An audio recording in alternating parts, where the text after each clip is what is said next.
कुछ दिन पहले जैसलमेर की डीएम टीना डाबी का सोशल मीडिया पर जमकर विरोध हो रहा था। टीना डाबी को अपने एक आदेश के लिए ट्रोल किया जा रहा था। जिन लोगों के खिलाफ आदेश देकर टीना डाबी पर सवाल खड़े किए जा रहे थे, अब वही लोग उन्हें दुआएं दे रहे हैं। पाक विस्थापित हिंदुओं के लिए टीना डाबी के आदेश के बाद 40 बीघा जमीन का चुनाव कर लिया गया है। पूजन कराने के बाद उस जगह को समतल किया जा रहा है। इसी जगह पर अब 250 के करीब पाक विस्थापित हिंदू परिवार अपने घर बना सकेंगे। जल्द ही बिजली पानी की व्यवस्था भी यहां पर उपलब्ध करा दी जाएगी। दरअसल जैसलमेर के मूल सागर में पाकिस्तान विस्थापित हिंदुओं के लिए जमीन का चुनाव ऐतिहासिक दिन के रूप में देखा जा रहा है। संभवतः देश में ऐसा पहली बार हुआ है कि पाकिस्तान से आए हिंदू विस्थापितों, जिन्हें अभी तक भारत की नागरिकता तक नहीं मिली है, उनके पुनर्वास के लिए जैसलमेर जिला प्रशासन आगे आया और जमीन दे दी गई। बेघर हो गए थे विस्थापित हिंदू परिवार। बता दें कि बीती 16 मई को शहर से 4 किलोमीटर दूर अमर सागर क्षेत्र के कैचमेंट और प्राइम लोकेशन की जमीन पर विस्थापित हिंदुओं द्वारा किया गया अतिक्रमण हटाने की कार्रवाई की गई थी। यूआईटी के एक्शन के बाद 50 के करीब हिंदू विस्थापित परिवार बेघर हो गए थे। बूढ़े बच्चे, महिलाएं खुले आसमान के नीचे आ गए थे।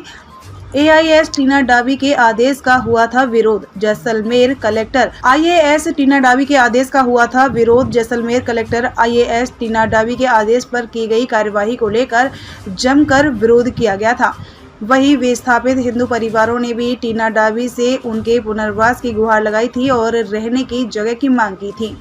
टीना डाबी का भी कहना था कि कैचमेंट की जमीन प्राइम लोकेशन पर है और ऐसे में वहां पर अतिक्रमण नहीं होने दिया जा सकता है। टीना डाबी के आदेश पर हिंदू विस्थापितों के लिए रहने और खाने पीने की व्यवस्था कराई गई थी और उन्हें रैन बसेरों में शरण दिलाई गई थी। साथ ही उनके आदेश पर हिंदू विस्थापितों के लिए जमीन देखने के लिए आदेश जारी कर दिए थे। सोमवार को जिला मुख्यालय से 5 किलोमीटर दूर मूल सागर के पास 40 बीघा की जमीन को विस्थापित हिंदुओं की बसाने के लिए चयनित किया गया और फिर पूजन के बाद यूआईटी उस जमीन को समतल कराने में जुट गया है। जमीन के चयन में विस्थापित हिंदुओं के लीडर्स की भी मंजूरी ली गई है। उन्हीं लोगों ने पहले पूजा की थी, फिर मिठाई बांटकर एक दूसरे का मुंह मीठा कराया था। जिला कलेक्टर टीना डाबी का कहना है कि कई पाकिस्तान विस्थापित हिंदू परिवार को अभी नागरिकता मिलना बाकी है। पुनर्वास के लिए जिला प्रवास द्वारा अलग से भूमि चिन्हित कर उन्हें बसाने का कार्य शुरू कर दिया गया है।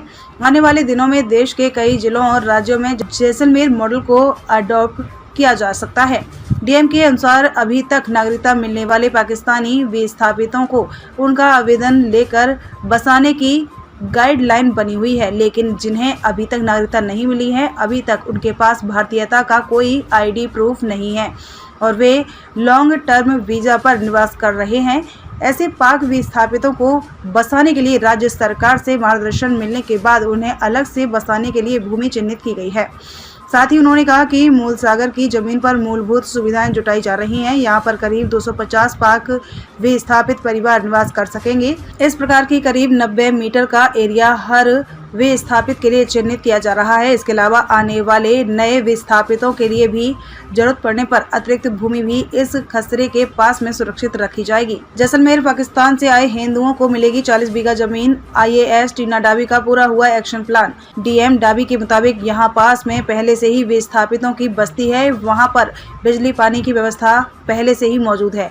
उस व्यवस्था को नए स्थान पर एक्सटेंड किया जा रहा है और हम कोशिश करेंगे कि इनके बच्चों के पढ़ने के लिए भी शिक्षा व्यवस्था भी हम कर सकें। पाकिस्तान विस्थापितों से वादा करते हैं कि हम उनकी बेहतर सुविधाएं उपलब्ध कराने की कोशिश करेंगे। नागरिकता मिलने के बाद विस्थापित जमीन के लिए आवेदन भी कर सकेंगे। महिलाओं ने दिया बेटा होने का आशीर्वाद। टीना बोली, मैं बेटा बेटी में फर्क नहीं समझती। घर बनाने के लिए जमीन मिलने के बाद से विस्थापित हिंदू परिवार फूले नहीं समा रहे हैं। उनकी महिलाओं ने डीएम के इस फैसले के बाद खुशी जाहिर करते हुए उन्हें पुत्रवती होने का आशीर्वाद दिया। इस पर डीएम टीना डाबी ने कहा कि मैं बेटे बेटी में फर्क नहीं समझती हूँ। जी बिल्कुल, मतलब जो हम भी चाह रहे थे कि एक मायूसी उस एंक्रोचमेंट रिमूवल से हो गई और गलत बातें भी फैली बहुत ज़्यादा, तो हम भी प्रशासन के तौर पे ये चाहते हैं कि एक अच्छा सोल्यूशन हो, एक हैप्पी एंडिंग हो इस स्टोरी का। तो हमें भी बहुत बेहद खुशी हो रही है कि हम इसमें सहयोग कर पाए और एक्शन ले पाए।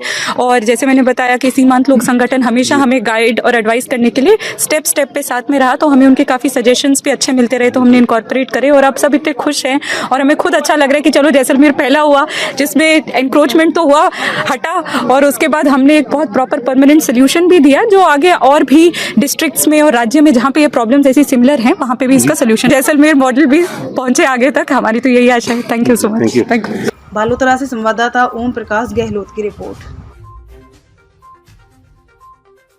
नमस्कार, मैं हूं आरती माली। आप देख रहे हैं V124 न्यूज। चैनल को सब्सक्राइब करें और सबसे पहले खबर पाने के लिए घंटी के बटन को दबाएं।